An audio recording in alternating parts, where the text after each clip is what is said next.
یا رسول اللہ ہم بے وفا نہیں ہے، ہم آپ کے نوکر ہیں، ہم جان دے دیں گے، جان فدا کا ابی و امی یا رسول اللہ۔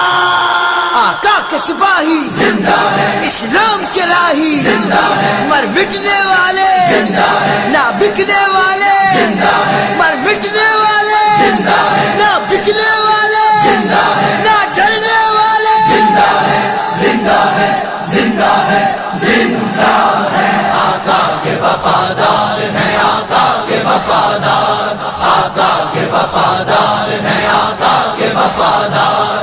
ناموس رسالت پہ ہے ہم مرنے کو تیار، آقا کے وفادار ہیں، آقا کے وفادار، آقا کے وفادار ہیں، آقا کے وفادار۔ توہین کی سازش جو کرے زندہ جلا دو، اسے زندہ جلا دو، ہاں اسے زندہ جلا دو۔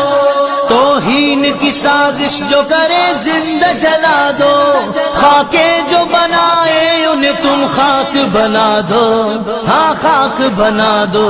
ناموس رسالت پہ ہے ہم مرنے کو تیار، آقا کے وفادار ہیں، آقا کے وفادار، آقا کے وفادار ہیں، آقا کے وفادار۔ گستاخ خبردار ہمیں کم نہ سمجھنا، ہمیں کم نہ سمجھنا، ہمیں کم نہ سمجھنا۔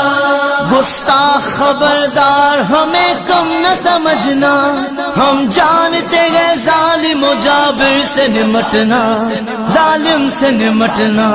ناموس رسالت پہ ہے ہم مرنے کو تیار، آقا کے وفادار ہیں، آقا کے وفادار، آقا کے وفادار ہیں، آقا کے وفادار۔ گستاخ کی نہ قوم نہ مذہب نہ کوئی ذات، کوئی مذہب نہ کوئی ذات، کوئی مذہب نہ کوئی ذات۔ گستاخ کی نہ قوم نہ مذہب نہ کوئی ذات، شیطان اگر دنیا امن چاہتی ہے تو وہ ہمارے محبوب علیہ السلام کی عزت کرے، ورنہ امن کی کوئی گارنٹی نہیں دی جا سکتی۔ ہم مطالبہ کرتے ہیں انٹرنیشنل سطح پر کہ توہین انبیاء کے خلاف قانون سازی کی جائے اور ہر ملک میں ایسے مجرم کو واجب القتل قرار دیا جائے جس طرح کہ اسلام میں اور ہمارے آئین میں موجود ہے۔